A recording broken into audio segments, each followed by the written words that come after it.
All right. Well, it looks like I am on. Welcome to anybody that's joining the chat tonight. Haven't done a chat for a long time, probably since the last time we were on a quasi lockdown. So figured why not do another one? See what's going on out there tonight. Happy Friday to everybody. I really like how pixelated this looks. It might be because of this light. I'm gonna try ditching it. That's better. All right.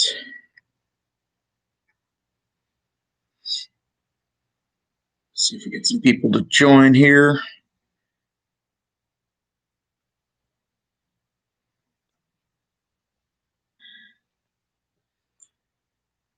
Curious what's on everybody's mind tonight.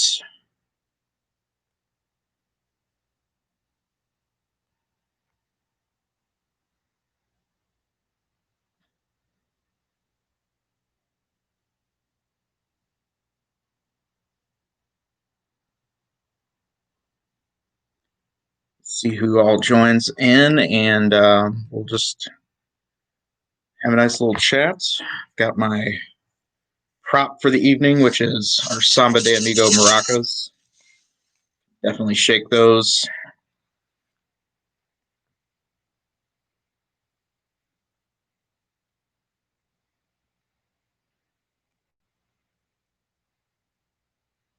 Try another lighting option. I don't know if it's going to be better or not.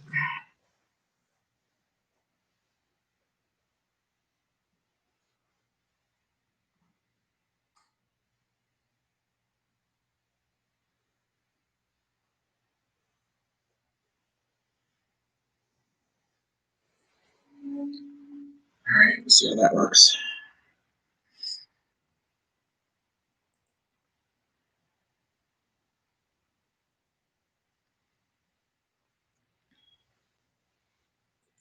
Hoping I can lure a few people out I haven't talked to in a while. Maybe if you're all bored on a Friday night like I am, come in and chat what's on your mind.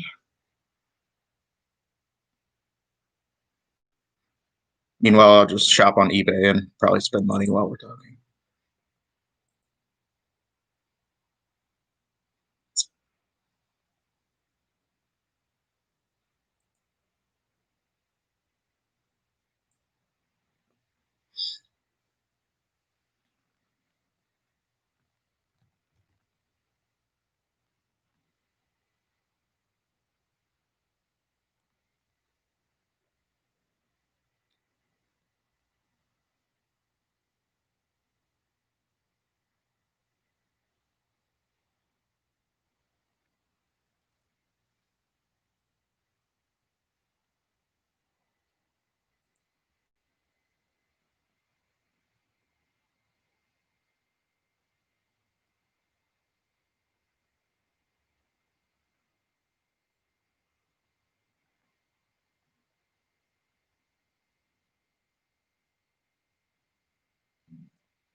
Most people would probably choose to stream a game or have some actual content, but sometimes I just like to do it cheap and for the fans, all my millions of fans.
All right, who do we got joining us here?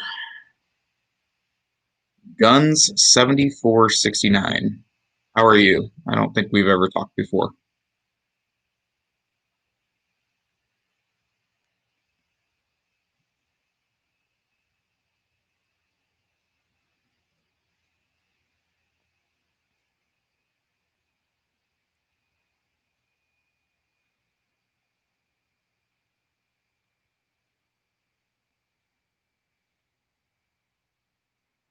Awesome. Welcome to you. I'm just doing my incredibly low budget chat stream tonight that I probably haven't done since our first round of lockdowns.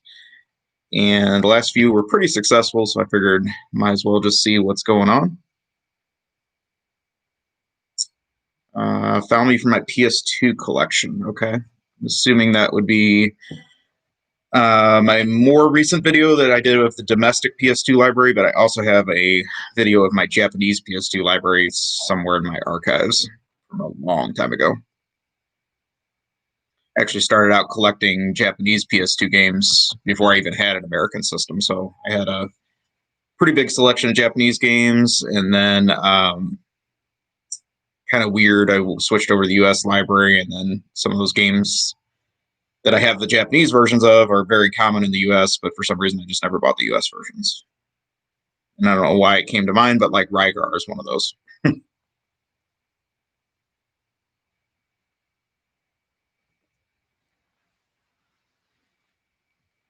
What are your favorite PS2 games?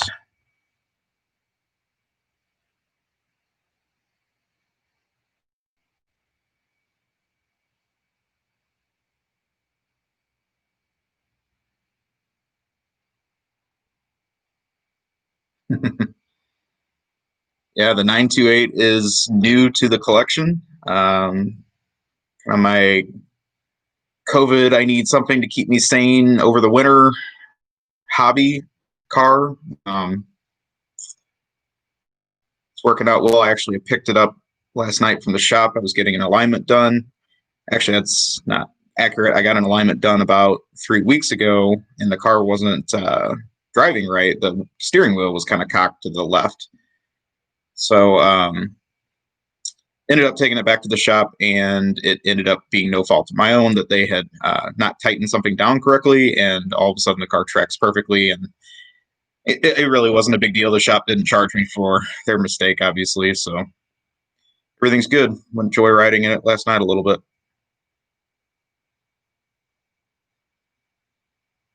Probably going to be working on installing a new head unit tomorrow if everything goes well.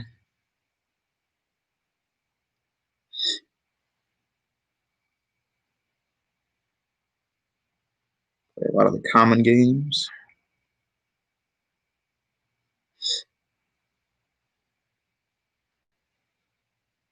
I'll probably share more as more people join about my challenging car week. I ended up having two cars in the same shop at the same time.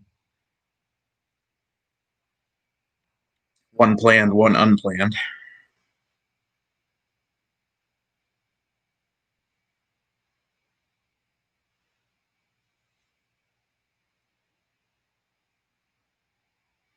Also, confession time. I have never seen all of Weird Science, so that is on my list because I'm trying to get caught up on Porsche 928 Cinema from the 80s.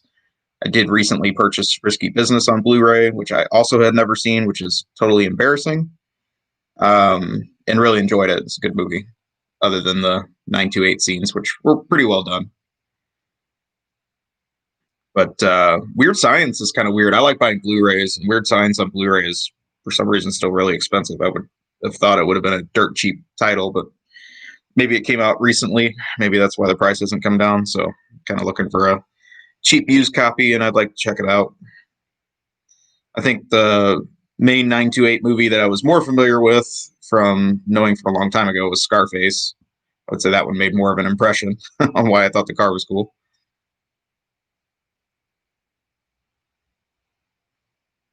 Blood Will Tell sealed for 110. That's awesome. Hopefully you still have that. Um, I got my Blood Will Tell for like 20, 25 bucks, I think. And obviously it's not worth what it is. It wasn't worth what it is now, but it was still worth well more than that. So I got a good deal on it. But I think that game is one of the most legit rare PS2 games out there. I mean, you'll see 20 copies of Haunting Ground for every Blood Will Tell, in my opinion. I think that one's got the potential to keep growing, and it's a fun game.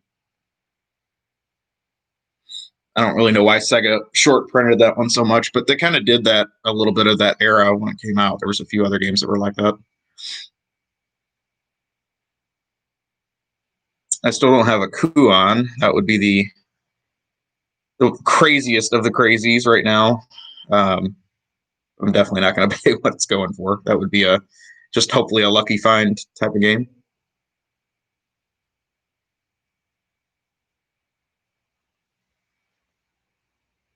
So did you open it when you found it sealed, or did you still leave it sealed? That's the good question.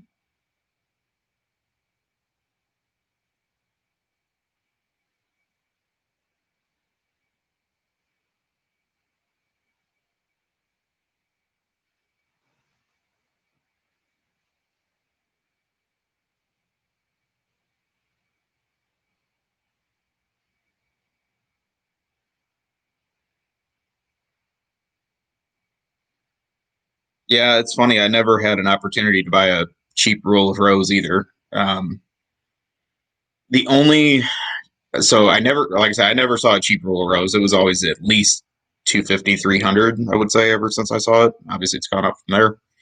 Um, so I never pulled the trigger on that one. And then Kuon, actually, the shop that was closest to my house, so like 3 miles away from my house, had Kuon maybe 3 years ago, 4 years ago, for 150 bucks, which I would have been all about buying even then for 150 bucks.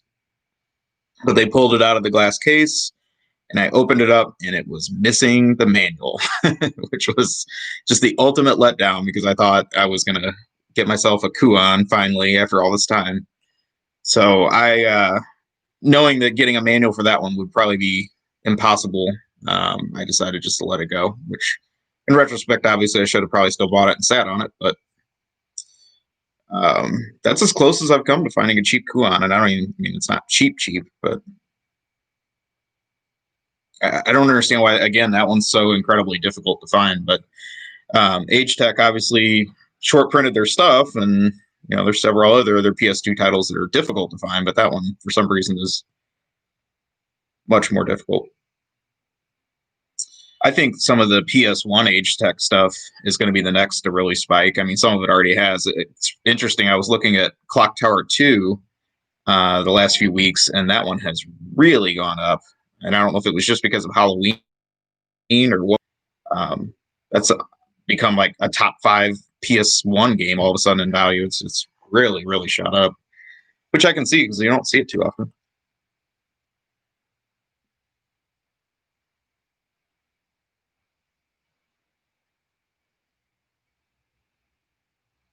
I think if I was going to speculate on an Age Tech release, it would be Rising Zan for PS1.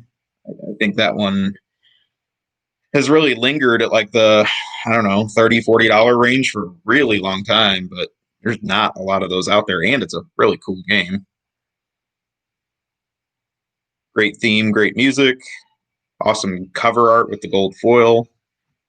Um, Probably not the best playing game, but you kind of take what you can get for how wacky it is, and made by the Cool Borders people, which is even weirder.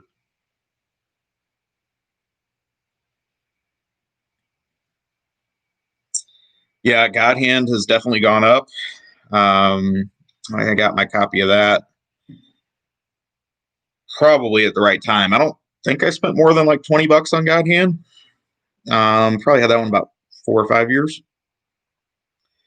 There's a God Hand at a really odd hole in the wall video game store I know of. That the last time I was there, they still had one on the shelf for 50 bucks, which obviously sounds like a screaming deal, but again, it didn't have the manual, so that's why I didn't get it. But probably even at that, it's a pretty good deal. I haven't checked prices on it lately. But the other risk I have with that store is like the guy is very 50-50. Sometimes he you take a game off the shelf that he's priced and it sells for that price, and then other times he's like, "Oh, I need to probably look this one up before I actually sell it." Which is why he ends up having a lot of cool stuff, but doesn't actually sell hardly anything. A lot of the stuff just rots there. Urban Rain, I don't really know what the story is with that one. I'm actually going to look that up. Well, I mean, obviously I know what the game is, but I didn't realize that was one that's getting really expensive. I don't own that one. I didn't know it was anything that special. I get confused with that one and like Urban Chaos, which I know came out about the same time.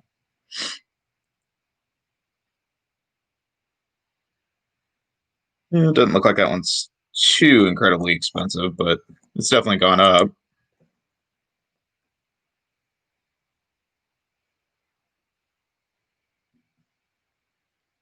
I just think PS2 is a really weird system to collect for because going for a complete set is completely irrational. There's just so much junk, and I don't know. Like, number one, having the space to store all those DVD cases if you actually wanted a full set, and then number two, all that junk that's on it. But then, if you really have a tailored collection, there's some really awesome titles for sure.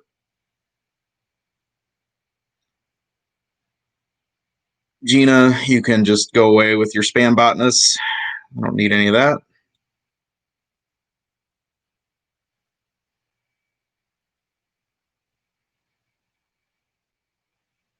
Okay, yeah, I do remember that now. That it's using the Tecmo, or sorry, not Tecmo, the Tekken game engine. And I thought, doesn't that Death by Degrees game also do the same? I don't have that one.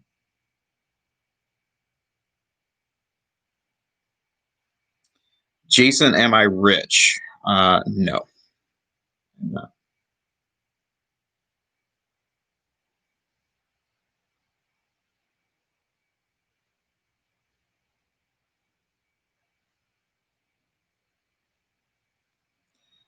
All right, looks like it's time to block somebody here.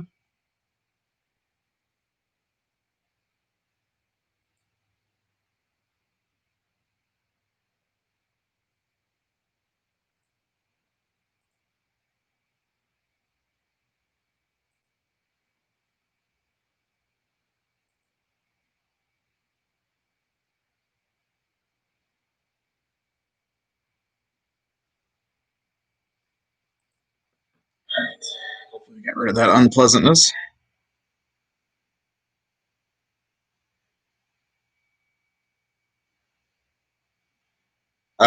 Yeah, sorry, I got distracted. So Death by Degrees, it's starring Nina from Tekken. It's like a side story game, and so it may be even the same game engine that Urban Rain uses. I've played it once. It's been ages. I don't own that one, but might be worth checking out. I'm pretty sure there's a US version of that. Look that up.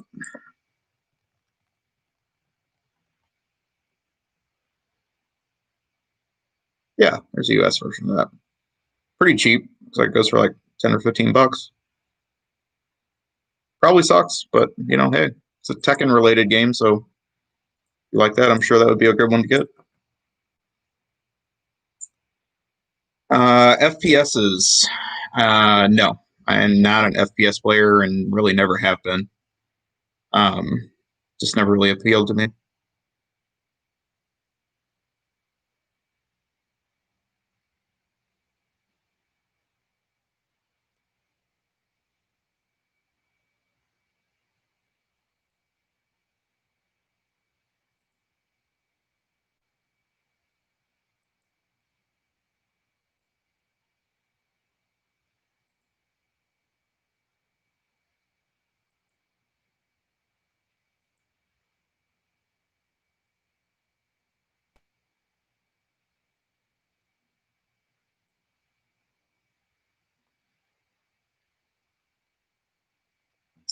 Trying to figure out where some of my regulars are. They must be having their wild social lives on Friday nights.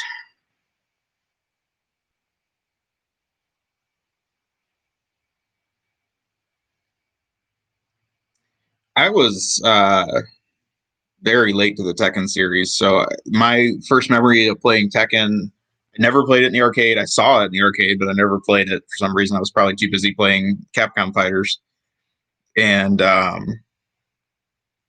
I worked in a video game store in the late '90s, and we got Tekken 3 in on PS1, and we had the GX TV, the Samsung GX TV, which was our display TV in the store with the fold out speakers and the subwoofer built in, the little 13-inch tube TV.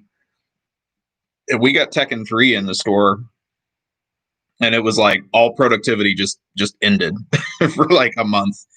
Um, my store wasn't incredibly busy unless it was the holiday season. So me and all my other fellow high school flunkies that would be working there would just play Tekken 3 battles constantly. It was a lot of fun. But then for some reason it fell off from there. I just played a ton of Tekken 3, and then I never really got back into the series on later consoles either.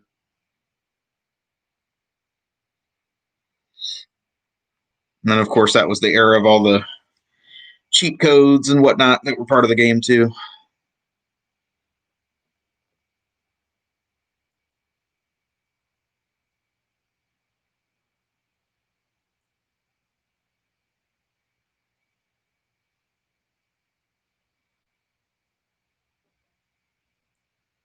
Yeah, I actually had a GX TV up until like 3 or 4 years ago. Um, I bought one. It was actually good timing. I bought one at my store, like right when I was going away to college. And the biggest downside of that TV, it sounded excellent. It looked had a good looking screen. It was a little bit sharper than your average tube TV. But the biggest downside of it was a 13-inch TV. And the one thing it was good for was moving into a college dorm room. It was actually the perfect size TV for what I had as my setup. So I had my dorm room, which had my GX TV. I brought my PS1. I brought my Saturn, and then I think I bought an N64 because my roommate was like the biggest GoldenEye addict. So I guess going back to your question about FPSs, that was like the one FPS I played was GoldenEye. Um, so I had those three systems set up in my dorm room, and it was pretty popular, and a lot of people wanted to play all that stuff. But I also brought an Atari 2600 to college with me and put that in the common room TV for anybody to play because obviously the games were worthless, so I didn't really care if somebody stole one or something. And that Atari 2600 was 20,000 times more popular than any of the newer systems I had in my room. It was pretty funny. People would be up at 5 in the morning playing miniature golf on Atari 2600. But I brought the GX TV back with me, probably used it another year or two. And then I just, the 13-inchness is what killed it. It was a brilliant design, but when Samsung created it, they were going to make a 19-inch model, which would have been awesome. And I think because the cost of the 13-inch was over what they anticipated, they realized it would be really a tough sell to move the 19-inch. So the 19-inch was just a prototype; it never actually hit the market. And then, I just had it kind of in storage up until a few years ago, and then the prices up and started to spike back up. So I sold it on Craigslist, and some local gamer guy came over, and he was over the moon that he had a GX TV. So I was happy to sell it. I mean, I wasn't really going to use it. I thought it was cool just as an artifact, but it was taking up space, and it really wasn't something I was going to play on. But I do know that at my parents' house, I think I still have the original box for that GX TV. I think I left that over there a long, long time ago. So maybe if somebody is wanting to get one professionally graded, they can get the collector's box from me.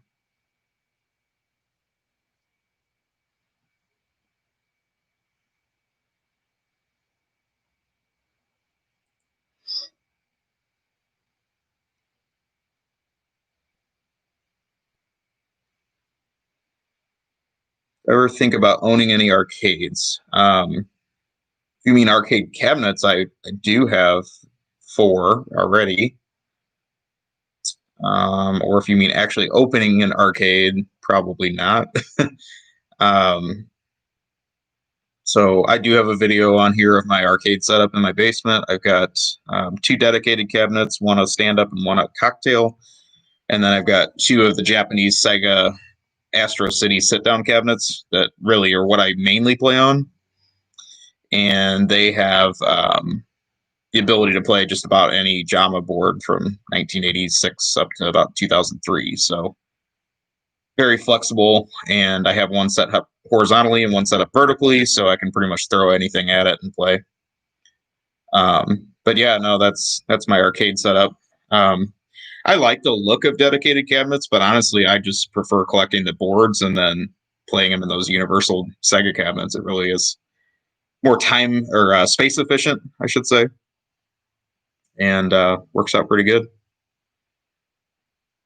But locally, I've got some friends that support an arcade as far as like bringing in cabinets and things like that for it. So I'm pretty well connected to that whole thing, but I don't want to be the business owner at the end of the day that's stuck with all the bills. Yeah, Astro cabs have gone crazy since I got mine. I got my first one. So I'm dating myself. I probably got my first one about 15 years ago, and I probably got the second one 10 years ago. So they were nowhere near as crazy as what they've gone up to now. I just think it's it's people like me that are hoarding them in their basement. They're not selling them, so that's why the price has gone up. And then all the Japanese arcades have moved on to LCDs, so they've really drained the supply. I mean, I'll never forget the first wave of those that came to my city. The time we had an import game store, and he would bring in truckloads of them. Just ship over like 12 at a time, sell off a few to local gamers, over time. Otherwise, they were just being used in the store. And then if they sold down enough, he ordered 12 more, and that was how it kind of went for a few years. So we actually had a nice supply of them here in the Midwest, which is weird because most of those end up on the coast. And I think if you looked at a lot of the private collections in town, you'll find some of those Astro Cities that kind of came from that supply.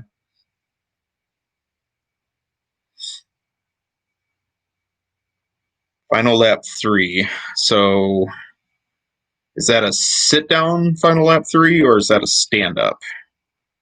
Because if I think about the Final Lap arcade games, I usually picture the dual sit down cabinets. Oh, cool. You're in Kansas City. So, yeah, I would even bet that some of those arcade cabinets from those buys back in the day ended up in Kansas City because at the time we had some people that would frequent our store in St. Louis that would buy that stuff. So if you see Astro Cities in Kansas City, they probably came from those buys that we had in the early 2000s.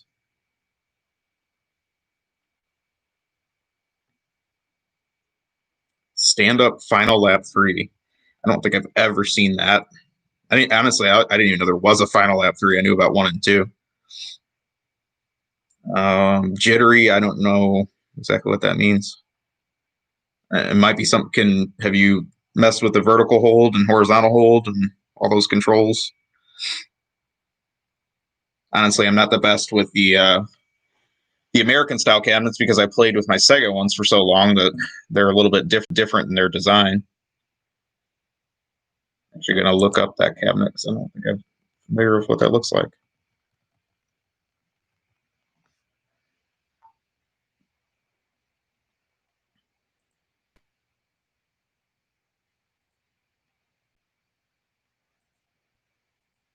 Yeah, that's interesting. I've never seen one of those.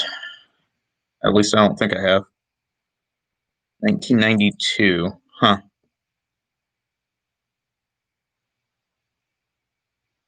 Interesting. I wonder what Namco hardware that's running.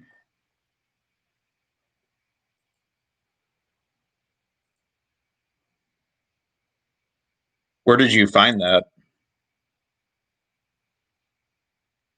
So now I'm looking at the sit-down dual cabinet version, which would be kind of more like what I'm familiar with the first and second one.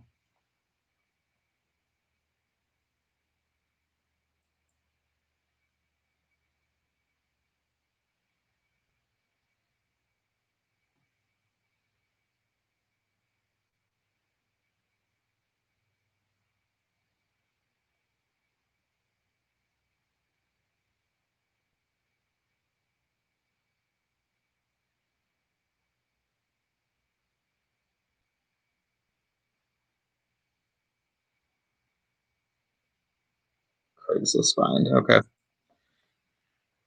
I have kind of given up on Craigslist as far as video games and arcade cabinets because I guess most people are using Facebook Marketplace now, and I just refuse to use Facebook. So Craigslist has really dried up. I used to be pretty big into Craigslist, but for car stuff and arcade stuff and video game stuff, but so it's really dried up.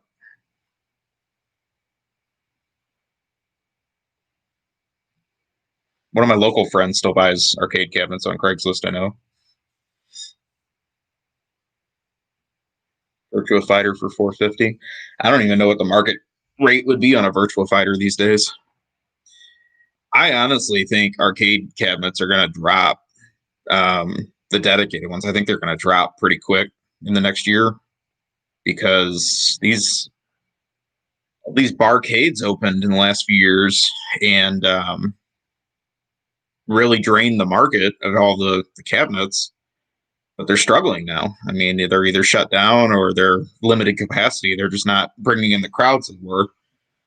So I don't see that as a very sustainable business if this continues to go on for a while. And I think you're going to see a lot of those cabinets come up for sale if they haven't already.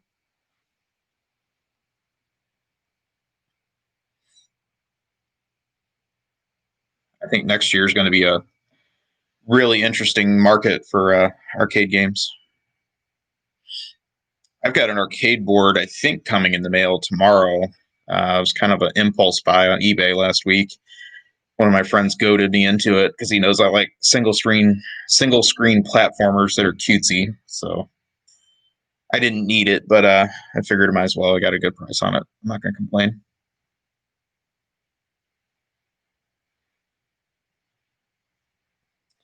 Who else do we have on? I see we've got some more people joining. Trying to find some of my regulars here so I can get some updates.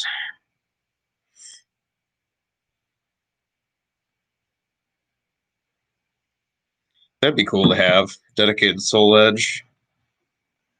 I feel like nobody gave Soul Edge any attention at all until Soul Calibur came out, and then everyone's like, "Oh, they actually made one of these earlier. That's pretty good." But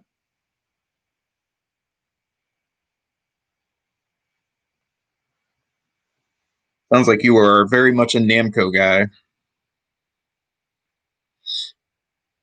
One of my dedicated cabinets is a Galaga 80. Well, actually, both of my dedicated cabinets are Namco cabinets. Now that I think about it, I've got Galaga 88 stand up dedicated, and I've got a cocktail Mappy, which is very rare. Most of the Mappies are the stand up with the super large marquee, but this is a very weird dedicated cocktail cabinet.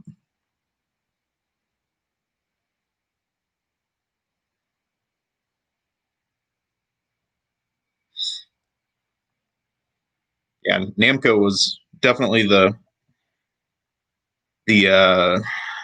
very loyal developer on the PS1 at the onset. I agree. I think the PS1 wouldn't have been what it was if Namco hadn't been all in on that system.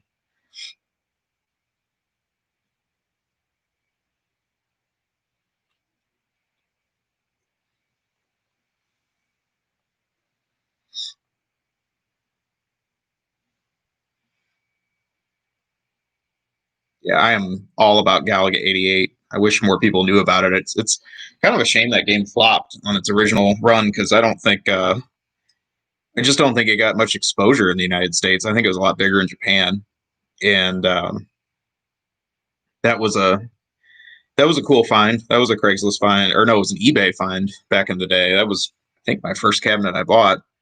Um, it was being bid up on eBay, and the shipping cost on it was really high, but it was so funny because it turned out the seller was within 20 miles of me. And so I messaged him and I said, "Hey, can I just pick this up and avoid the shipping costs?" And he said, "Yeah, that's fine." And so when the auction went to close, I think bidders slowed down because they didn't want to tack on that extremely high shipping price on top of it. So I got a really good deal on it, and then obviously just picked it up and avoided the shipping entirely. So that worked out real good.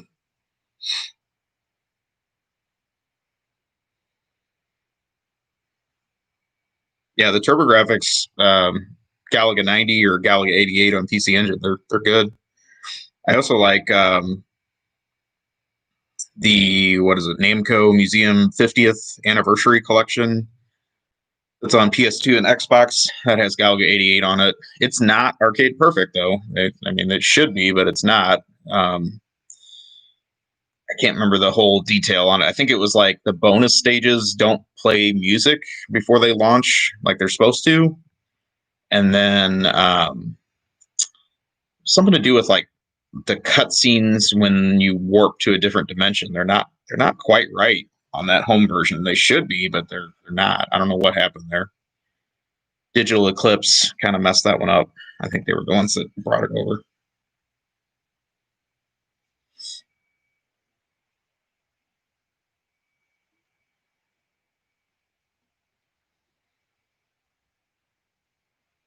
What part of the Kansas City area are you in? Out of curiosity, I used to go there a lot for work until this year went haywire, of course.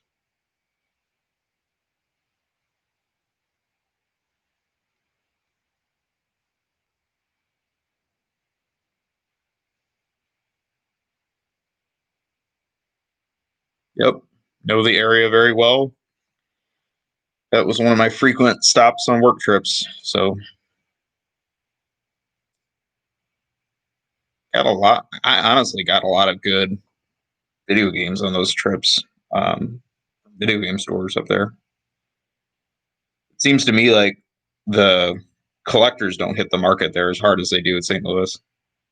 Because I would find stuff at stores that looked like it had been there a while that wouldn't have lasted a week here.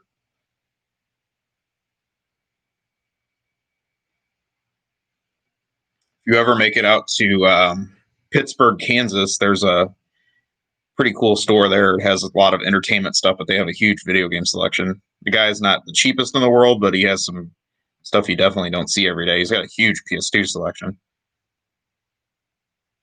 Yep, definitely the vintage stock locations.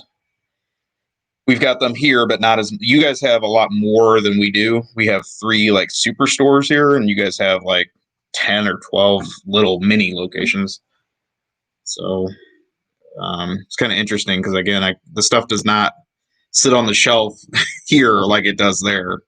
You can see on their labels how they date the day that it came in, and I'll find something rare there that's been on the shelf for 9 months, and I'm like, there's no way that would have lasted here.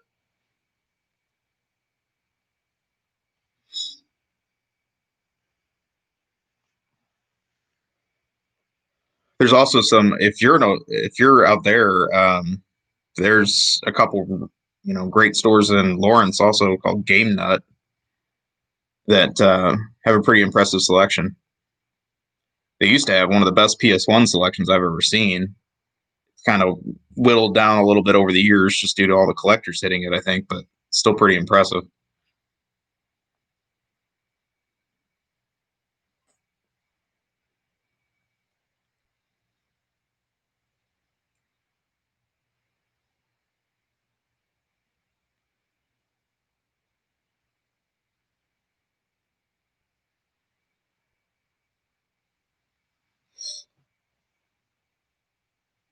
There's not as many independent game stores in KC as there are here. I will say that.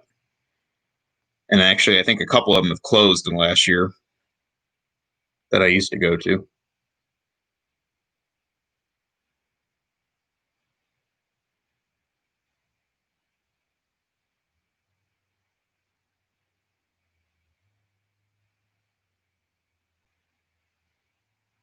Wow. Kindle Rage complete for $20. Yeah, that's a hell of a deal. I don't have that one complete. I don't think. I got me wondering. I don't think I have it complete. I might have the manual for it. Maybe I did buy the box for it. I think I did buy. I think I bought the box. I think maybe I need a manual. I need to look. It's a cool game, honestly. It's pretty underrated. I don't know what that's going for these days either. That might be super expensive.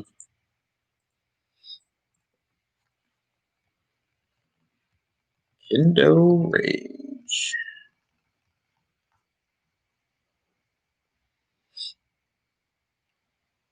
Oh, yeah, it's gone up quite a bit. I think I bought the box for that at a con like 5 years ago.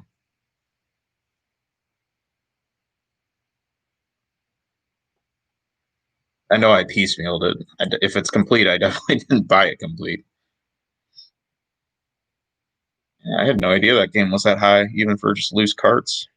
Uh, I like Sega, the developer Sega that put that out. They have some pretty neat stuff. Definitely a low key developer. Swoon for $39. I bought Swoon with the manual for $3 back in the day, but that was like 20 years ago. Don't have the box for that one. I would love to have the box for Swoon because that's a very hard game to find complete. But and I remember finding an additional Swoon at a flea market probably like 5 or 6 years ago. But I was out with a friend and I decided to be nice, and he didn't have it in his NES collection, so I let him have it. That was a pretty amazing deal just to find it at a flea market when all the stuff was really starting to go up.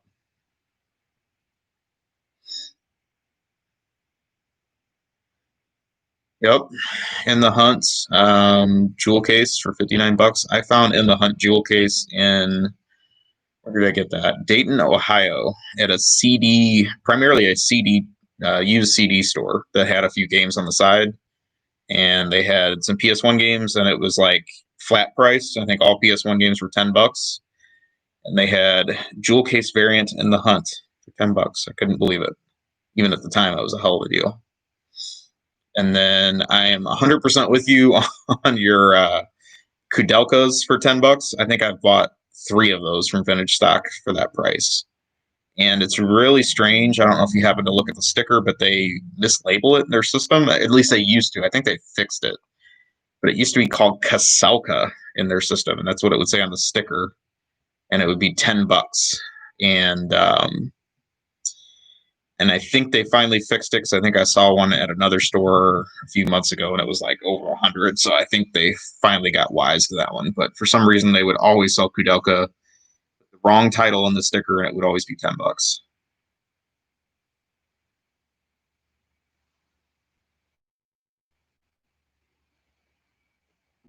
They're actually opening a new store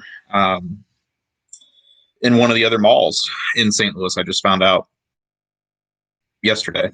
I hit my local one and said now hiring for our new location coming soon. And I was like, wow, a business that is expanding in this day and age. But I'm kind of looking forward to it because the location is pretty much in the middle of town, so it might bring out some more people emptying out their closets and some good games getting turned in that wouldn't have got released or wouldn't have gotten traded in at their other stores. So Azure Dreams for $5.99. Wow, that's crazy.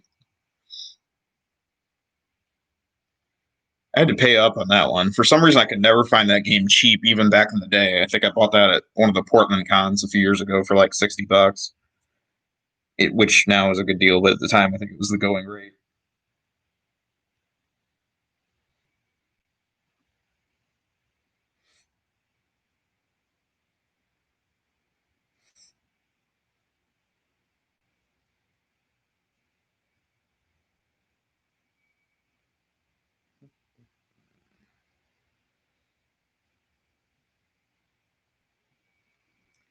Yeah, I've had really good luck at that Zona Rosa store.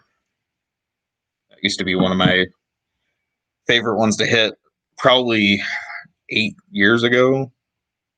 That was even before I started going there on business trips, and I would always make the effort to go up to that Zona Rosa store, even though it's out in the middle of freaking nowhere from the rest of the city. And it seems like there's some really good stuff gets traded in at that store. I bought a lot of rare Game Boy games at that store for some reason. Some of the um, I don't know, just weird publisher games. They had some unlicensed Wisdom Tree Game Boy games there. Stuff that you really just don't see out very often.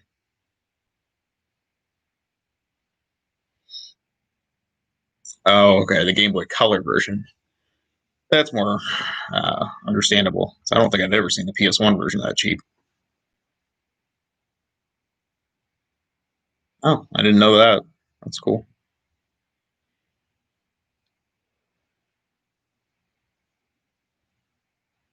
I thought Zona Rosa, that whole area that store is in, just seems so goofy to me because you've got like a very wide open space part of the city that there's plenty of land to develop on, and then they built a super congested fake downtown type of setting that's hard to park at for to lure people in because I guess that was trendy. And I don't know how it's doing now. I haven't been up to Zona Rosa in at least a year. Oh, okay. Another labeling mistake. They bought it as the wrong one. That's pretty funny. Look up that arcade. I want to see what they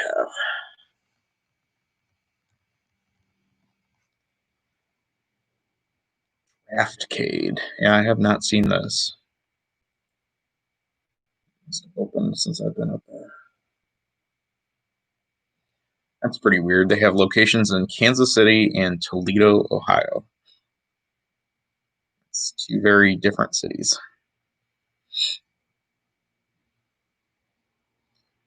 Looking for their game list.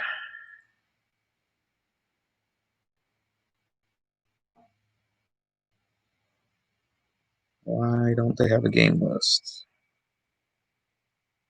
60 arcade games. That's annoying. There's no game list. I like the idea of all these barcades, but some of them are just they don't make sense. Like why you would go to them because they have the same generic stuff at a lot of them. Like okay, we have Cruising USA, we have Pac-Man, we've got Joust, we've got one of the Capcom fighters. I like the ones that have weird stuff.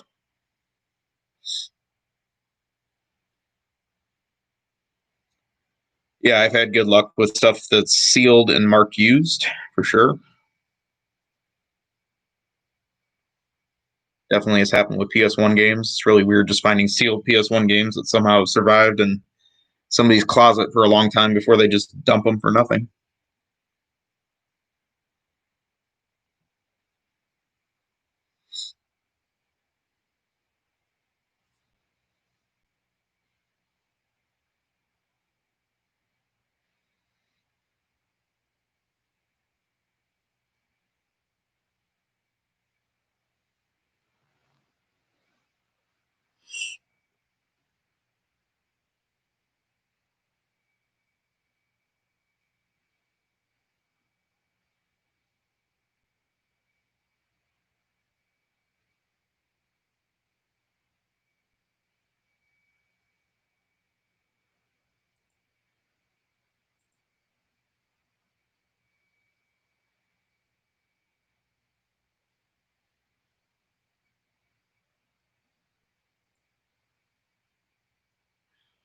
So what other arcade cabinets would you like to own?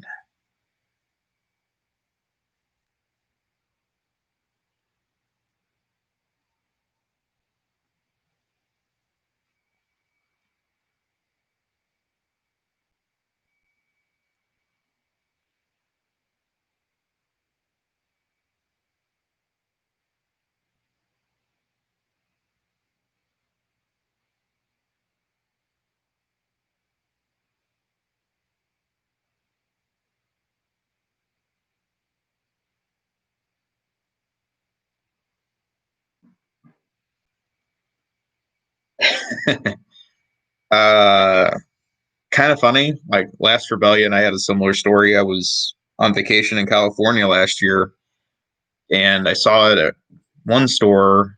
They had like a new copy of it. They wanted 50 or $60 still. And, obviously it was old, but very similar. It had that NIS logo, and I just looked at the cover and I said, I don't think I've ever seen this before. This must be pretty rare. So I kind of made it my mission on that trip to find that game, and I think I even had to wait till I came home and I found it for like $15, thinking I got this amazing steal, and then obviously it's worth nothing, or at least it was at the time. And then I asked somebody else that knew a lot more about the PS3, and they said it's absolutely terrible. And honestly, I don't even think I ever popped it in. Look that one up too, so I'm assuming it's not appreciated. It's gone up to like $20, but I don't think that game's very common. But at the same time, if it's terrible, who cares, right?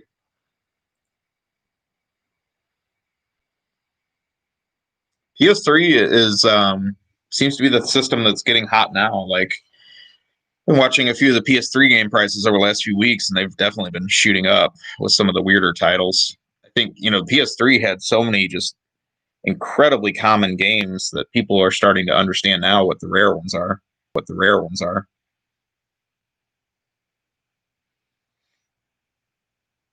I bought a PS3 game at a pawn shop a couple weeks ago called Knight's Contract that I also noticed is starting to go up in price. And again, asked a friend what would be or what he thought of it, and he said it's absolutely terrible. Of course, I waited till after I bought it, and so I popped it in, and it's incredibly generic hack and slash, but it is starting to go up in price. I don't know if I'm going to keep it or not. So PS3, I would 100% say that Africa is rare, and it's a very interesting title. It's kind of like Pokemon Snap for adults. You take photos of African wildlife. It was a first-party Sony game in Japan and very popular in Japan. It was released as Hakuna Matata, believe it or not, in Japan, or maybe that was a different market. I don't know. One of the markets it was released as Hakuna Matata. One of them was released as Africa. Here in the United States, it was released as Africa. Sony passed on it, I guess thinking that people didn't want to play a photography sim on the PS3, and it was a pretty early title. Probably even was a launch title in Japan, maybe. But Natsume brought it out here, and Natsume commonly low prints games, so I had a really hard time finding it several years ago because I knew I wanted it, and I bought 2 copies of it, so I'm sitting on an extra one of that one. But I'm noticing that one's starting to go up. I think it's a little over 100 now, but I think that one's got room to grow for sure. More commonly, you'll find the I guess European and Japanese versions of it. But if you want the Natsume published US version, there are not many of those out there at all. And it's a fun game. Honestly, I would vouch for it being interesting. I played it for quite a bit when I first got it. But other than Africa, I think the other PS3 rarity I have in my collection that I'm sure is completely terrible is Painkiller Hell and Damnation. I guess it's like a expansion on the Xbox Painkiller game, the original Xbox. And again, like for some reason, the US version of that is incredibly rare, but there are Euro versions you can get cheap. So I think that one's going to be one to watch for sure. And other than that, I don't know. It's hard to say because there were so many like JRPGs that came out at the end of the system life, but they all came out at the same time. So I don't think people have really sorted out what the difficult ones are to find and what's like more in the who cares element. Sir Lomax has joined us. How are you? We are chatting about potential rare PS3 games and kind of how that market is starting to figure itself out, and some of the stuff is starting to go up. I think other than that, I'm trying to think what else I've been keeping my eye on with PS3. I don't really feel like there's a lot that I'm looking for on that system because I'm just not a huge fan of the PS3. I was very, very late to get that system. And I mean, it has a handful of games that I definitely treasure and would not get rid of the system for, but it's just not that massive collection of killer titles like the PS1, the PS2, and even the PS4 have. PS3 was kind of the missed generation, and I think that was the you know, kind of the period when people thought that physical media was going to die forever, and so they just stopped releasing interesting games. And then we saw the renaissance with kind of the PS4 and the Switch. Yeah, Yakuza 3, I agree. I have it, but I think that one's questionable if that one's going to hold its value. It's one of those ones that, I mean, it just because it's going to keep getting reissued and remastered and this, that, and the other thing. So I noticed the Yakuza side story game that Dead Souls or whatever it is, that one's starting to go up. I've got that one too. I bought that at like a video store clearance for $2, and I think all of a sudden that's like a $30 or $40 game.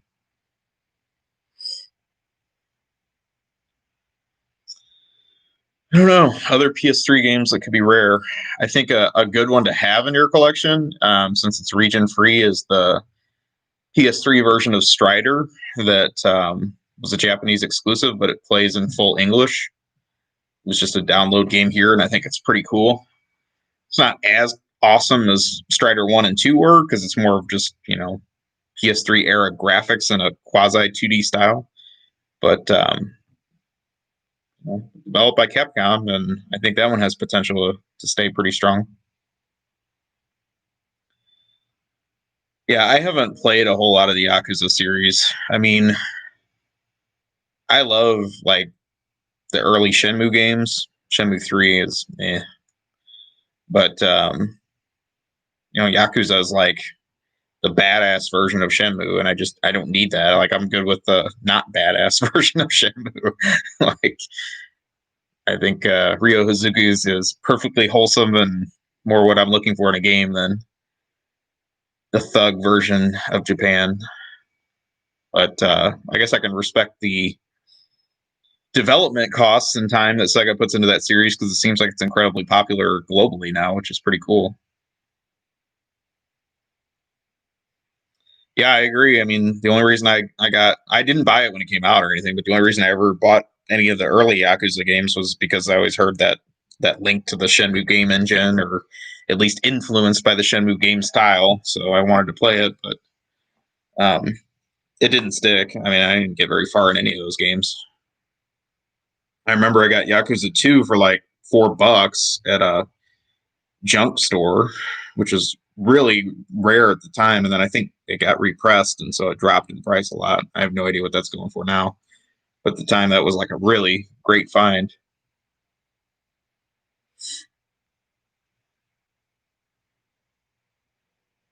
Yeah, it does feel like there's a new Yakuza game every week now, and I guess isn't there like a PS5 version now? I have totally tuned out the PS5 news until some killer apps start coming out for that system. I don't care. I mean, I'm sure I'll get one eventually. It's a PlayStation system, but I'm definitely not an early adopter for PS5.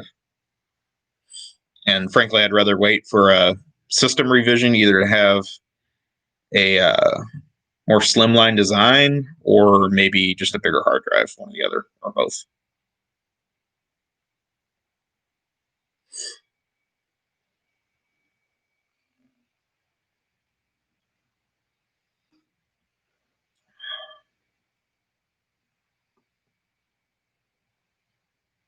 So yeah, I don't know. Anyone else buying any new game systems? I'm still behind the times. I don't have a PS5. I don't have either of the most recent Xbox systems. I don't have a Switch, and I don't have a 3DS. PS4 Pro is really the only thing new-ish I have in my collection.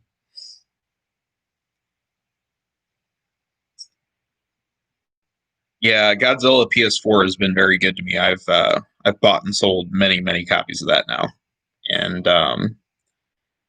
I don't really understand why that one's so expensive. It's really interesting. because I almost think it's Japanese buying that game to import back to Japan. Because if you look at the Japanese version of it, it's incredibly expensive, like probably even more so than our US version. So that, since it's region free, I think there's actually Japanese buyers buying it. And why that game just keeps continuing to stay so strong in price, I don't know. Because I mean, I, I remember when that game came out, it wasn't that hard to find. I saw plenty of them in stores at the time. But I kept one Godzilla for myself, even though I don't really like the game, but I kept it. And then I have probably bought and sold at least 5 or 6 copies of it. So that one's been a nice one for me over the last couple years.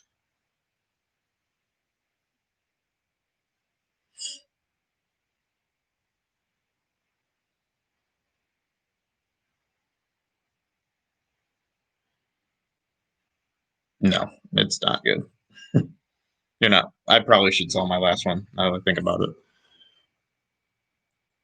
Let's see what Godzilla PS4 is going for these days. Last I remember, it was around 150.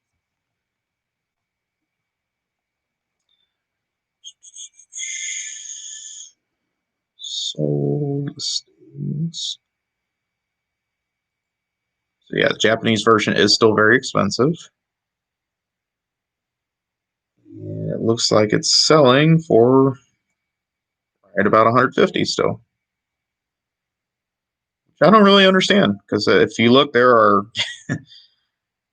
like 12 copies that sold this week.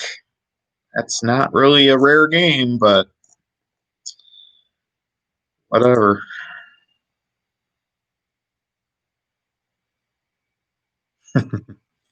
Saw Japanese writing and bought it. Me and Godzilla have had a rough relationship because when I was finishing my NES collection, Godzilla 2 was one of the absolute last games that I bought for that collection. I could never find that game cheap, and I just refused to pay full price for it. And so I think I finally broke down. One of my friends that was running a game store got one in and gave me a few bucks off out of pity because he knew I needed it. But that game, for some reason, I could never get a good deal on Godzilla 2 on NES, and it really hasn't gone crazy in price, but it's held its price pretty well.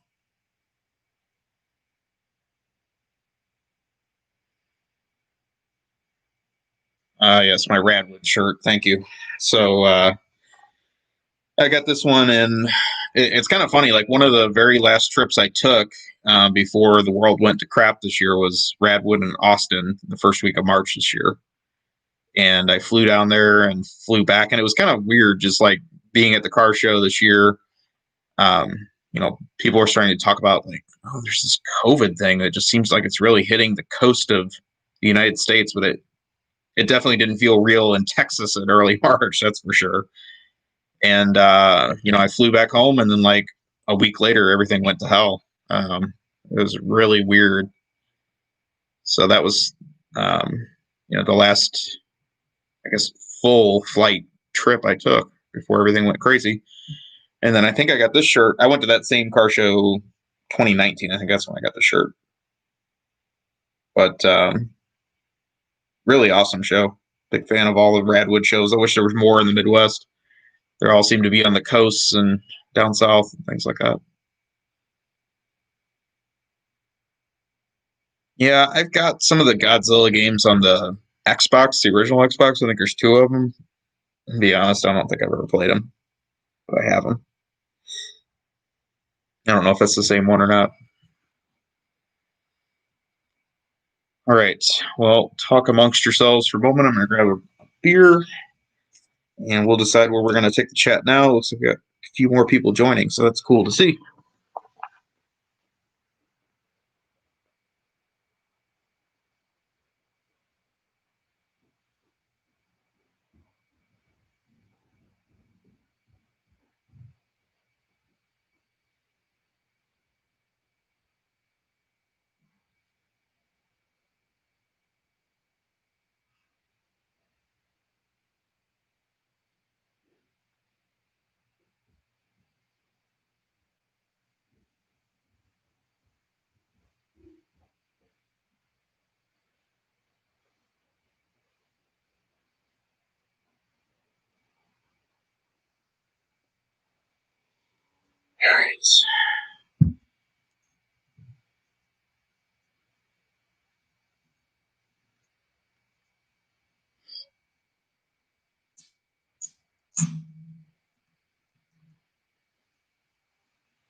So game market during COVID. Yeah, I don't know. It's pretty unpredictable right now. I think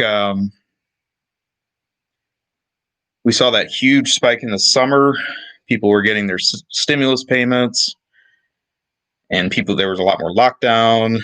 And then we kind of opened back up, and the market dipped a little bit for certain systems, but then some systems got even hotter. It's really weird. And then now I don't know what's going to happen. I think things are getting a little rough out there again. So we head into the winter in the colder states, and people are cooped up. They're going to want to play some games, but do they have money to play some games? I don't know what everyone's financial situation's like with no stimulus payments anymore. So it'd be weird to see what goes on.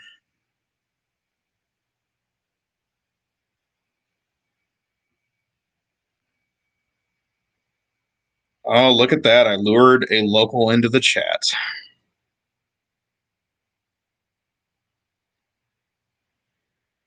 Working on the car, spark plugs in the wife's car essentially melted into the block.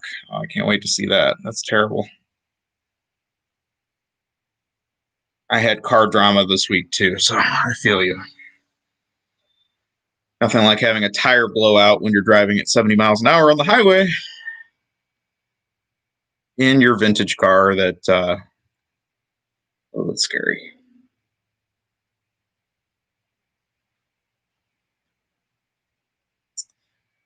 So the Porsche is home safe. I had to get an alignment redone on it this week because it was not done correctly. And luckily they didn't charge me, but it's all set now and steering is great. So it's doing well. And then the old BMW had the blowout on Tuesday night, and I had to have it flatbed towed to the same shop that had the Porsche already. So I had two cars in the same shop at the same time. So I called them the next morning to tell them why they had another one of my hoopties outside and said, "Hey, it's your best customer. Got another one for you." So BMW is not back home yet. I had to order a full set of new tires. They installed those, I think, today, but they also want to do an alignment on that one based on their observations, which I'm fine with. I want that one to be safe too. So hopefully get that one back on Monday because that shop's closed for the weekends. But nice unexpected expense to have to buy a whole new set of new tires for that car, considering those tires really weren't that old.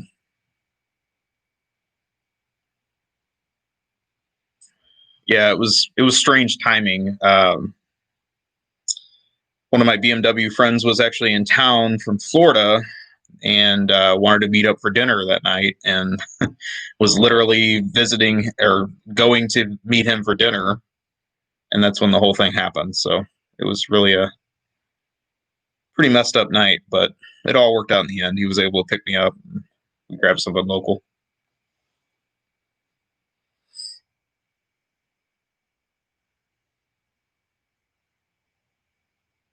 The joys of owning multiple 80s German cars. Nothing catastrophic, but still annoying at the same time. Time to sell off my Fighter's Edge collection and buy a 911 Turbo. Yeah, that's not going to happen. I'm at the point now where it's Testarossa or bust. I'm not.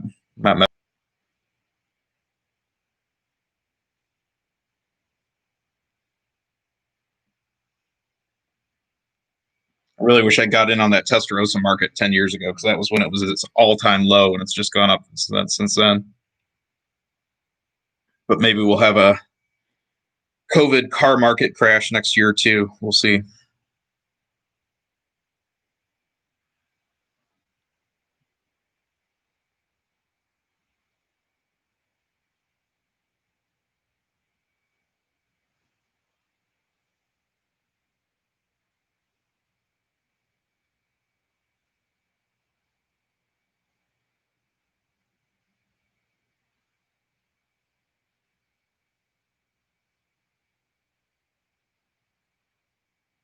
That's cool. You got a Fighter's Edge Street Fighter Alpha 2. I think that's an underrated one for sure. Um, Street Fighter Alpha Fighter's Edge is another one that's just really, really hard to find. Yeah, I mean, Testarossa maintenance is what it is. You know, you got to drop the engine if you want to change a turn signal on one of those, but it's worth it. Honestly, I think I would be perfectly happy just staring at a broken Testarossa than, perfectly running something else. So I could just sit in it and play the 3 Outrun songs and be happy.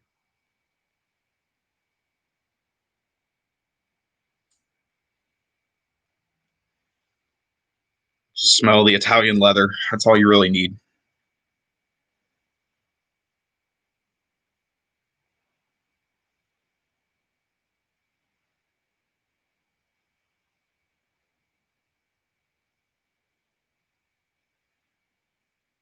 I had an opportunity to test drive a Testarossa. I guess it was about 10 years ago again when the market was in the lowest point. And I tried, I had my best I'm a serious customer act going with the dealership, and they were super nice to me, and they let me play around in it. And, you know, they're like, well, you ready to take it out? And I was like shaking because I'm not the best with a manual transmission, and a Ferrari manual is a whole other thing. So I just politely declined the chance of a lifetime, probably, to test drive one. But someday.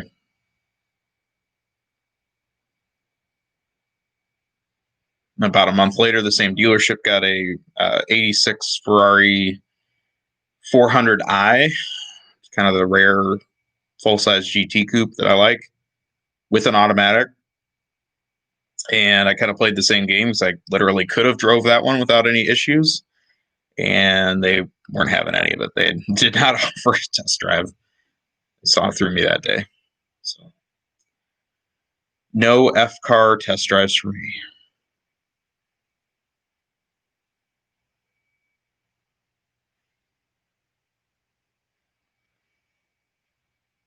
So what is everybody's number one game you're looking for right now?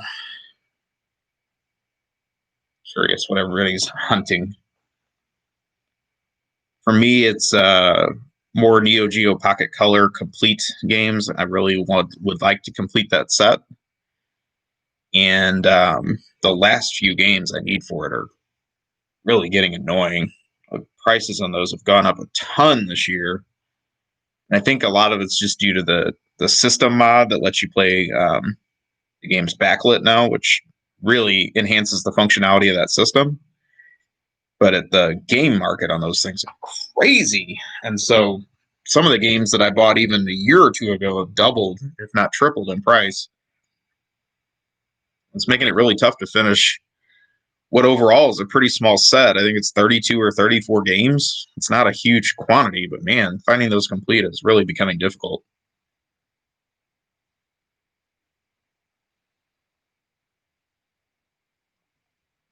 Dragon Valor PS1, yeah, that's one that I used to see cheap all the time, but they've really dried up lately.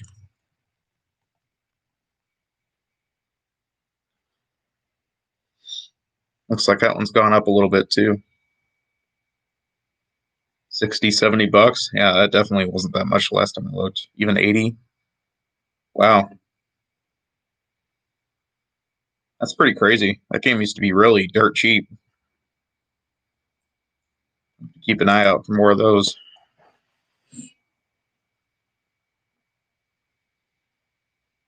Pretty cool though. So, related to some of those earlier Namco, was it Dragon Buster and what was the other one? Dragon. They had those two early Namco arcade games that had Dragon in the title, but that weren't the shooters, because you also had Dragon Spirit and Dragon Saber or whatever. R-Type Delta for PS1. Okay, that game is a nightmare to find. I'm surprised that one's not even more expensive than it is. I got that one at a record store in Illinois like 5 or 6 years ago, but man, I had to hunt really hard to find that game. And you don't see it. You just do not see that game out in stores at all. I'm really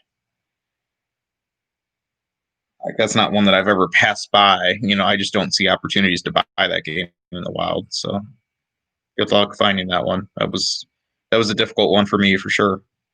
I think even the R Types collection for PS1 is another one that's more difficult than people let on. That one's really hasn't shot up as much, but it should.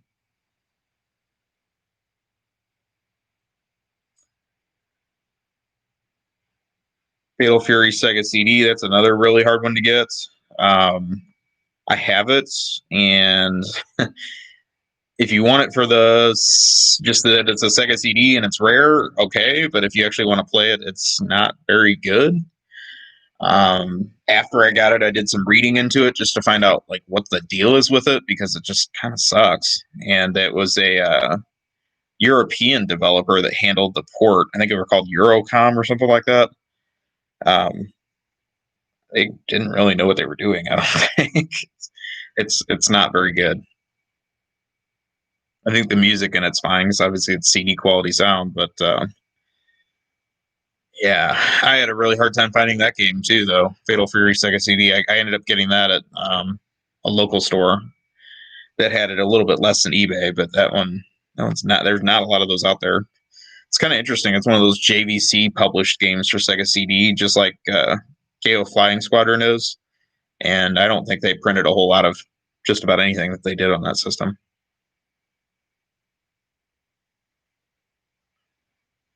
Okay, good. For collecting purposes only, I would support that then because it's got cool artwork on it for sure. It looks good on that full size Sega CD case, but man, it's just not very good.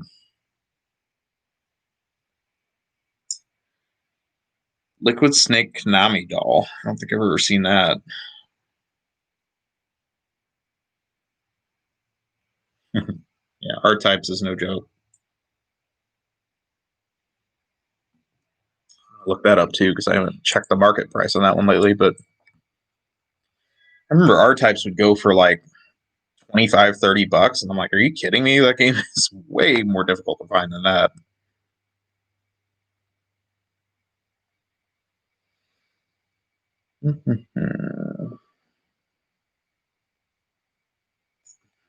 Still, I mean, looking now, so 35, 40, $45. No, that game should be higher than that.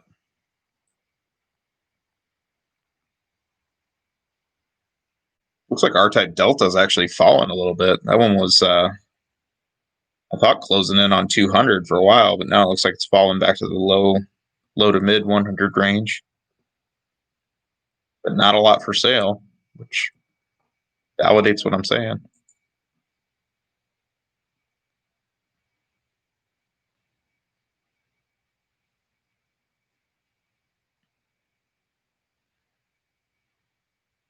Lomax, you missed it earlier. I was talking with Guns about other Age Tech and Aussie games that are undervalued, and I think the one that I would watch is Rising Zan for PS1. I think that one has been underpriced for a really long time.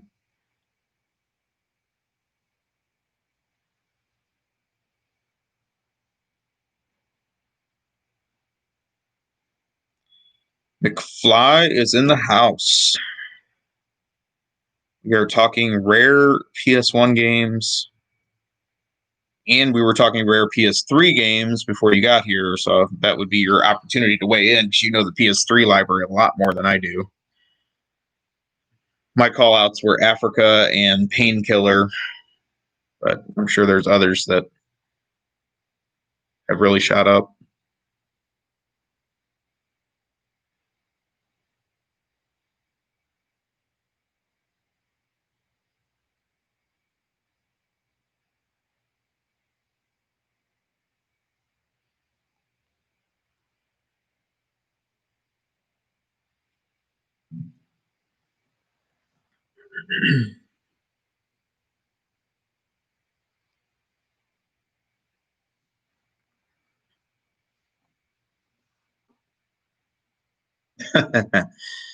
Yes, completely did not mention NBA Elite 2011, the infamous.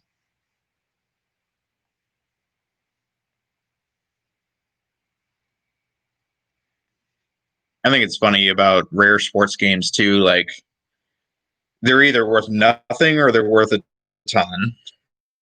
And then when you get them and they price them at the ton price range, nobody wants to buy them. And maybe they sell online on eBay and things like that, but there just aren't a whole lot of people that are going to walk in the store and buy, what is it, NCAA 2K3 basketball on GameCube for $200 in the store, $250 or whatever it is. I mean, it's pretty niche for somebody that's wanting to buy it. Now, if I see it at a store for $1 and the dollar bin with all the junk sports games, yeah, you better bet I'm going to snap that up. But just to have it, I'm not going to pay the real price, at least in a store. I guess people would pay that online, but it's kind of funny. Yeah, Classic Heroes 2G. I do not have that one. That would be a good one to have on PS2 for sure. It was that Monkey Paw developer that was like quasi working designs.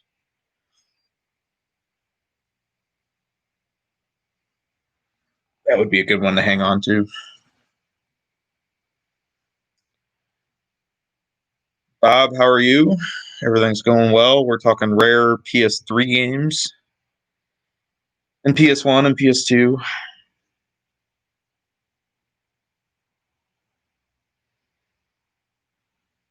All Pro Football 2K8. I don't know. I see that game quite a bit, but it definitely has shot up. I guess I can see the lasting appeal of that one versus just a normal rare sports game because it actually has a unique premise to it, and I think people will want to play that for a while, especially if you grew up with some of those classic football players. I think what hurts All Pro Football 2K8 is that it came out on PS3 and Xbox 360. I think if it was just a system exclusive, that would be more of a selling point. But yeah, probably the PS3 version is going to hang on to its value longer. Do I watch boxing? Nope, not really.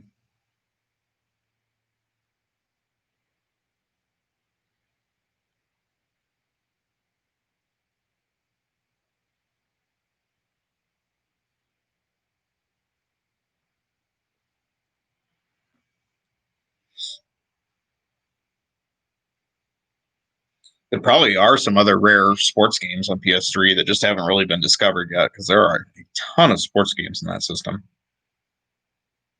Not saying they're NBA Elite 2011 level, but I think there'll be some other ones that get discovered.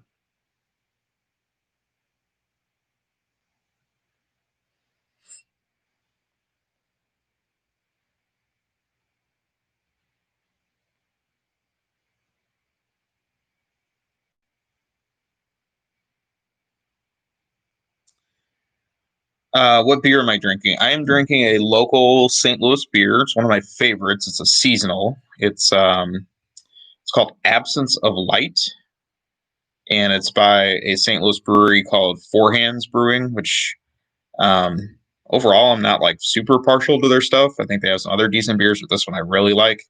And this is it's pretty heavy. It's a peanut butter. Like all of a sudden, I like these heavy flavored stouts, either chocolate stouts or coffee stouts, or in this case, a peanut butter chocolate stout. But it's very tasty. And then the other thing I think it's kind of funny about this brewery, Four Hands, is they always put what it pairs with on here. So this one pairs well with chocolate cake. I do not have a chocolate cake in the house.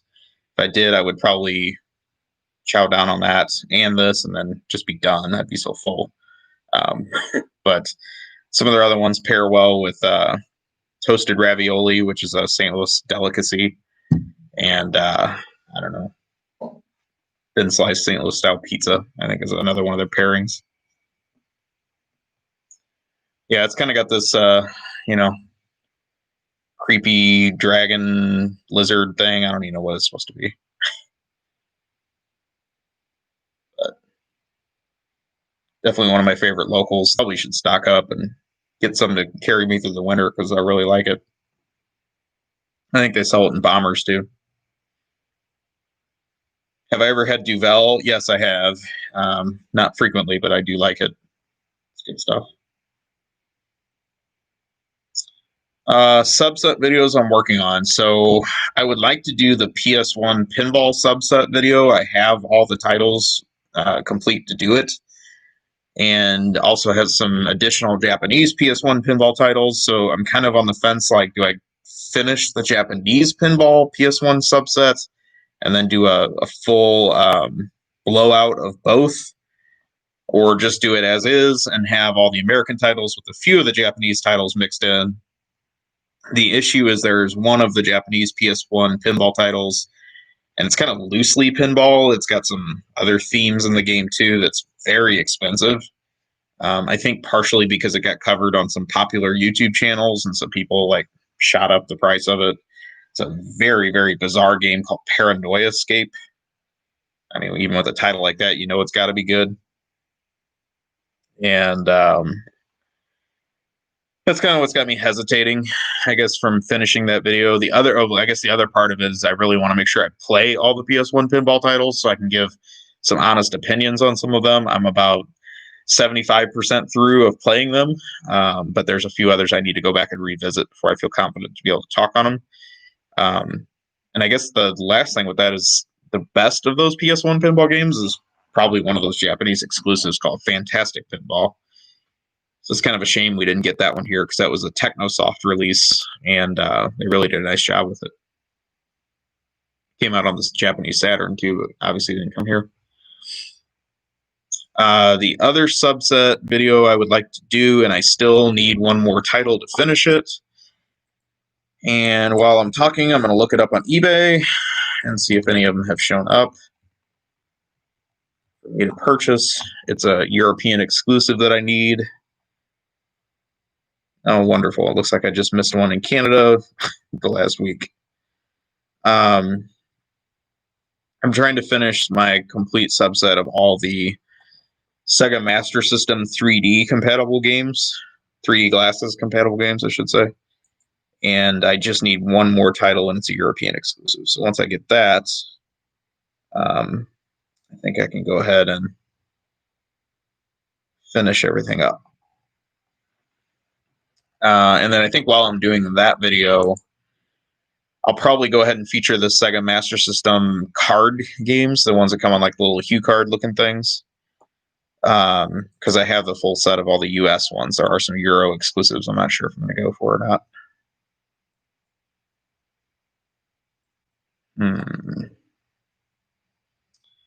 Well, I do see the game that I'm looking for. I'm not going to shout it out because somebody will probably go in and buy it under me, but I'm going to put that on my watch list and maybe purchase that very soon.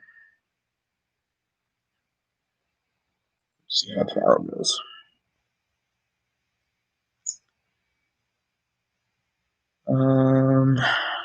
Oh, you did get Ninja Gaiden for the Master System. Thanks for the compliment, too. Ninja Gaiden for the Master System is excellent. It really is. I think it's so funny because it has the same artwork as the Game Gear version of Ninja Gaiden. And so I think everyone just assumes it's the same game because most of the Master System and Game Gear titles are the same game, but it's not. It's a completely different game than the Game Gear Ninja Gaiden. Possibly influenced by, but has a different game design. And very different than the NES version and different than the arcade version. It's just really cool what they brought to the table with that game. Is it as good as the NES version? Let's not go that far because the NES Ninja Gaiden is one of my all-time favorites, but definitely happy it exists, and really a shame we didn't get that game in the US.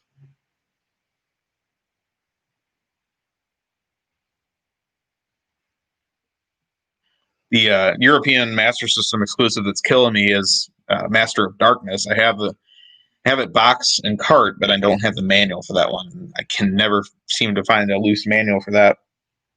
It seems like that game's going up. One of the YouTubers I watch, Bracy, I think is how you say his name, Bracy the Gamer or something. He did a video on that game a couple weeks ago and did a really nice job covering it. Very informal, not as in-depth as some of his other videos, but it worked fine for that game. And I think it was just kind of a let's play type of thing he did with it. It worked really good. But really a fun game. And that one's weird because it is the same game as the Game Gear version, but the Game Gear version is called Vampire Master of Darkness. But I would prefer, obviously, to play it on the Master System. There was another Euro exclusive I got a few months ago. I cannot remember the name of it right now. Why don't I go get it? I can find it.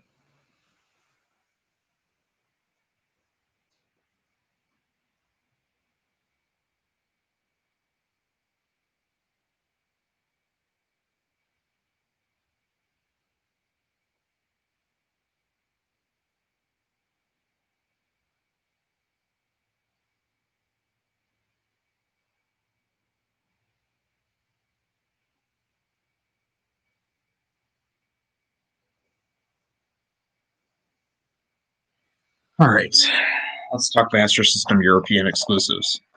So this is one, not the one I was thinking of, that is well worth getting. Dynamite Ducks, I think is how you say it. You play as that duck. And this was originally an arcade game. I've never played it in the arcade. It was released in the US on arcade, I believe. But this is actually quite good. It looks like this cutesy little platformer, but it's actually a beat 'em up. And your little duck has some attitude. He's got the tude for sure. But obviously you can't see these crappy little think of that has such a generic title is why I couldn't remember it is Running Battle. This was a pretty late release, like 92 or so. You can tell because it has like actual full color artwork on the front. It doesn't have just that generic title like the early Master System games. And this is a really good action platformer. If you like Ninja Gaiden type games, I would recommend this. It's a lot of fun. I've not played this for a while. I almost beat this. I think I had to turn it off because I had to be somewhere. It's not a super long game. You could probably beat this in an hour or less. But very neat game. And it's Japanese developed, but it is a European exclusive. So, suppose it came out in 91, but I almost would say it probably didn't even get released to shelves until 92. Because I know this was reviewed in like European game magazines in like 92. And they even said it was kind of late for its era. So it's a fun one. But yeah, Master System Euro exclusives were really fun to pick up about a year or two ago. And then all of a sudden, since COVID, European shipping has gone absolutely insane. It's incredibly expensive to ship anything from Europe now. It's completely killed my shipping costs are just out of control right now. And then even car parts are killing me. I just bought a car part for the Porsche from Oslo. It was the only place I could get it.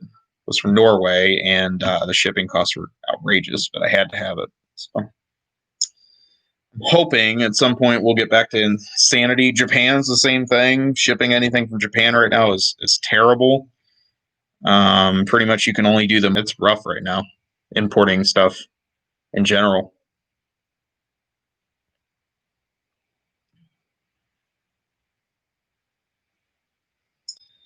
The Super Monaco GP, the rarest Master System game, US. I wouldn't have thought that. I guess. I mean, I don't have it. It's pretty difficult to find. I would agree, but I would still say, I know it's the most valuable, but I think it makes sense. Why is that Buster Douglas boxing? You just don't see that game, and if you do, it's usually not complete. But some of those other late games where they just put a sticker on the game, like Sonic and Shinobi and Spider-Man, those are all really difficult to find. They're just the European version, and they put a UPC sticker on the back. And Golden Axe Warrior is another one of those. It's kind of sad. I got my Golden Axe Warrior a few years ago, and it was the US version with the sticker, UPC sticker on the back.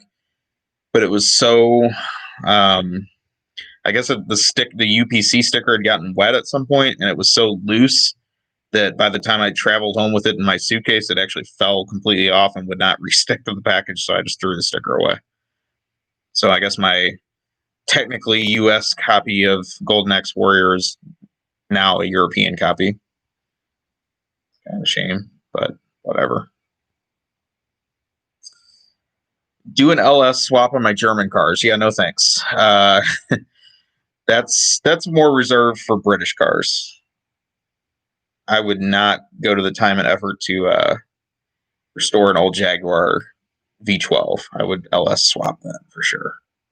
Beautiful car, but no, there's no end to the hellscape that is a Jaguar XJS V12 engine. I would not want that headache.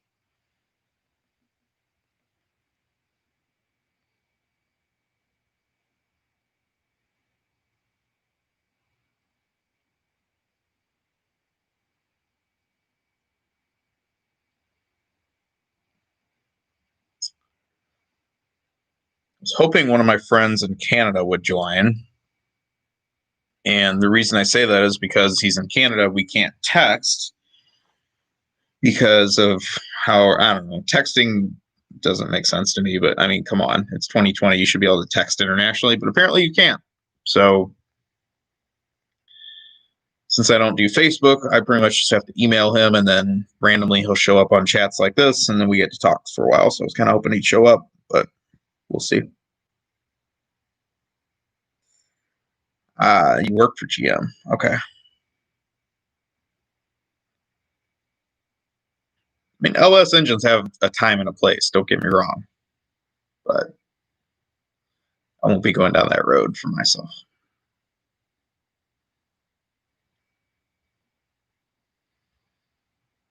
Motor Week is bringing back some more of their retro streams because they did a whole bunch when we had the initial wave of lockdown that like kept me sane for a good couple months. About every week you would get a new stream of a whole season or a half season of some of their 80s footage. And they're finally resuming those. I think on Black Friday they're doing the 1990 to 91 season. And I am all about watching that. I will be binge watching that next weekend. Probably this time next weekend I will be watching that. I can't get enough of that old Motor Week footage. I watched it a little bit when I was a kid, but like it's so great now just seeing, and like they're obviously the least objective car reviewers ever. They love everything they drive. But John Davis is a living legend, and it's so cool to see some of those 80s and 90s cars in the footage. So. And should run for at least 24 hours or maybe even longer. They might leave it up for the whole holiday weekend, which would be really cool. Some of the younger people that are like, what the hell are these grandparents so excited about these 80s and 90s cars about? But it'll be fun. Like, this guy's been doing the same show for 40 years now. And obviously was not a big public broadcasting system watcher as a kid, but like that was the one thing I would tune into that for other than the cartoons. And at the time it didn't really feel that special. I was more into reading car magazines than watching a TV show with video footage. But it was really just so ahead of its time. I mean, that's how we get all of our entertainment now, is watching YouTube and video streams and things like that. So so amazing that predated all the other car shows of the era.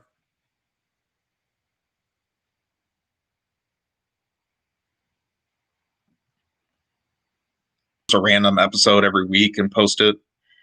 It's definitely a good subscription to have on your feed. I think usually on like Thursdays they post those. They put the footage up yesterday for the week, and I think it was the 1991 Isuzu Rodeo. And what I didn't know is the first 2 years of the Rodeo had a GM 3.1 V6, and it was incredibly underpowered for that car. I think their 0 to 60 time was like a 14.5 second, which even at the time was highly unacceptable. And then soon after that, the Rodeo moved into a proper Japanese Isuzu engine, I believe, bigger V6. And then, of course, got rebadged as the Honda Passport, which was weird. And then also Honda Passport, or Honda, repaid the favor and sold their Odyssey minivan, the first gen Odyssey minivan, as the Isuzu Oasis. There's your car trivia for the day. Try to find an Isuzu Oasis on the market today. I would bet there is not more than a handful in the United States left because they didn't even sell when they were new. Thinking about the weirdest thing I could bring to Radwood that would freak everybody out. That would probably qualify. There are none for sale on eBay. I'm going to look one other place.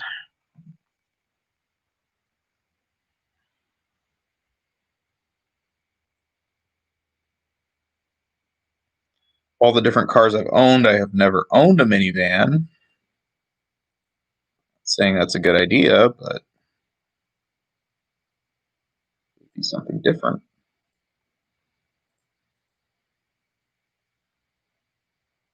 There are no Odysseys or Oasis there. Check another site.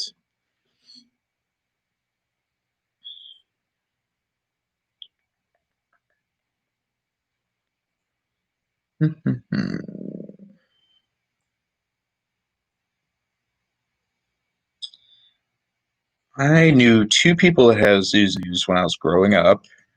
One of them had a father with a completely stripped Isuzu Pup pickup. And I knew somebody else in high school that had an Amigo. It was like the two-door Rodeo with radder graphics.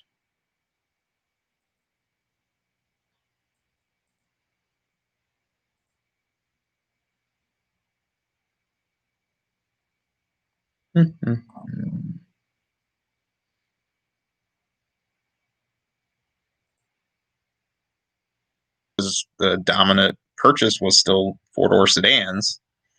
And then if you look at 2020, there probably would be several car brands that could be successful having a lineup of nothing but SUVs. So maybe Isuzu was just too ahead of its time. There are no Isuzu Oasis for sale anywhere.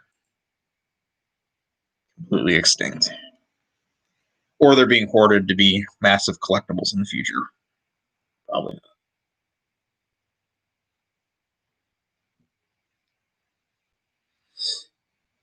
All right. Well, since I've exhausted Isuzu chat, what else would you guys like to talk about?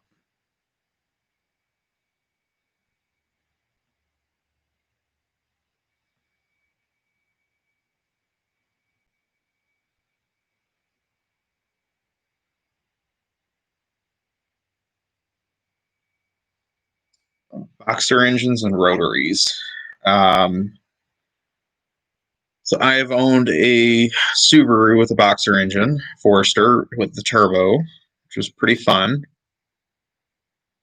And I sold it before it had head gasket issues, which probably would have naturally come if I'd kept it much longer.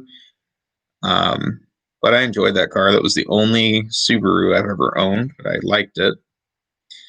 But I don't like any of the current Subarus because all of them are CVTs, and I cannot stand CVT transmissions. I'm fine with automatics. I don't like a CVT. And I guess the reason they've done that is because a Boxer by design just doesn't get great gas mileage. So I have with my friends about old RX-7s is they come in one of two flavors. Whenever you see ads for old RX-7s, they either say new engine or needs engine. So you can choose your poison on which you prefer. But the way that and I don't even think it's the fault of the rotary itself. I think it's just the fault of the people that buy them, and they don't understand how different they are and what they need to do to maintain them.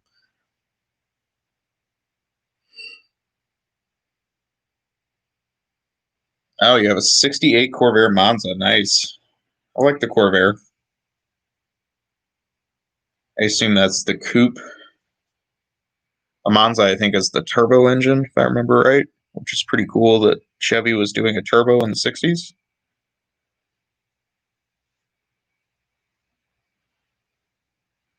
Porsche that I bought than the traditional 911 Boxer engines.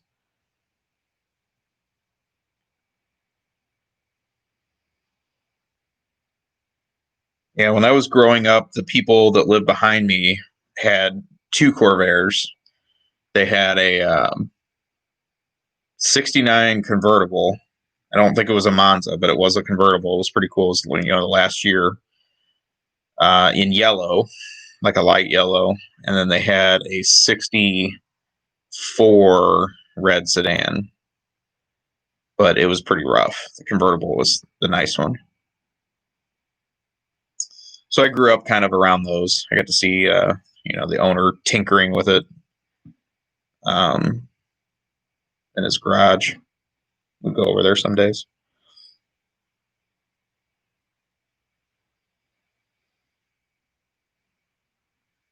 I know somebody else that has a dream car of having one of the Corvair, what are they called, the Briarwoods or whatever, the vans. I think that's what they're called. Yeah, I'll be right on that, but whatever. The Corvair van. He thinks that's like the coolest car ever.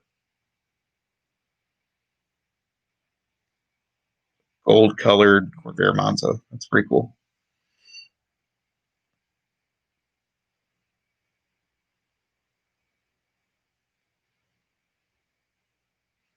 I mean, I fully blame Ralph Nader for killing the Corvair. I think it was, a great design, and Ralph Nader messed with a lot of cool cars.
Oh, let's see what else we got. Since I'm wearing a rad shirt, totally rad or rad racer. So I would say if there was a way to combine the dialogue in Totally Rad with the racing action of Rad Racer, it would be the perfect game. But Totally Rad, the actual gameplay sucks. And it's kind of a shame because I like a lot of those early Jaleco games. Rad Racer, I'm also biased towards. It was one of the games I had as a kid. So I always, it came, I had the original 3D glasses that came with the game, and would always like try to fake. I wish if I had experienced Sega Master System 3D back then, I would have seen the light that 3D gaming could have actually been done well. Because Rad Racer and what's the other SquareSoft game of the era, 3D World Runner, were not good implementation of the 3D effect. They just gave you a big headache. But I had Rad Racer. It was one of my first NES games, and then soon after that, I got Rad Racer 2 as a kid, and that game was very, very hard to find at retail. I think I didn't have Nintendo Power, but I think I had some video game magazine that I must have got at a supermarket or something, and it mentioned Rad Racer 2 was coming, and I said, "Oh my God, Rad Racer was huge! Like, I gotta have this." And nobody carried Rad Racer 2. Like, I mean, all the places, department stores, whatnot, that I would get games at as a kid, I would always ask them, like, "Where's Rad Racer 2?" And obviously the clerks would say, "I don't know what the hell you're talking about, kid," and I could never find it until one day we went to my local Woolworths store, and of all places, Woolworths had Rad Racer 2 on NES, and my mom let me get it and take it home. And once I got it, I said, "This isn't as cool as the first one." So it was a big letdown, but it looked better graphically. Red Racer 2 actually holds up pretty well. Nobody talks about that game.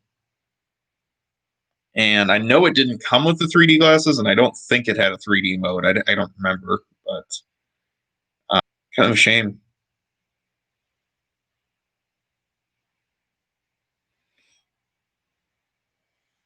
And I think I sold my original Rad Racer that I had as a kid, so I don't have that complete anymore. I wish I did. I think I've got the glasses, but I don't think I have the game complete. I have the game complete.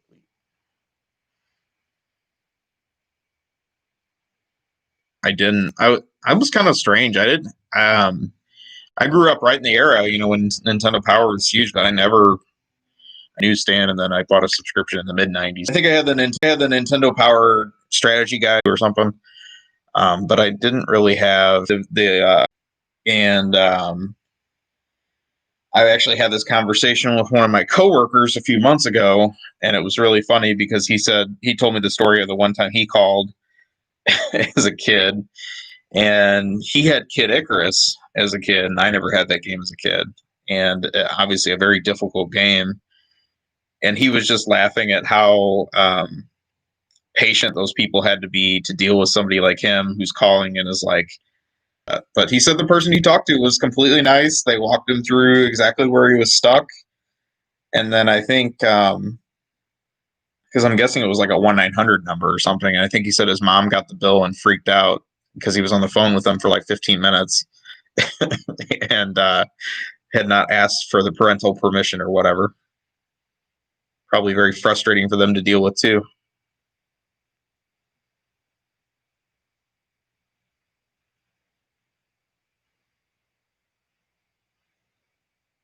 I mean, I laugh at all those scenes in The Wizard where like they're calling them nonstop, real customer calling, and staying on the phone all day long with them for trying to beat 40 games at the same time or whatever. Well, I am seeing that I am at the 2-hour mark. I don't know if there's anybody else that's going to join us. It's getting kind of late here. It's about midnight my time. But I wish everyone well that has joined the chats. It is our Samba Day lockdown chat. Maraca action in there. So I think I'm going to log off. Lomax and anyone else is in the chat. Hope you have a good night and stay safe out there. Things are kind of crazy, and based on this, I'll probably do another one of these in the future, maybe on a weeknight. We'll kind of see how things go, and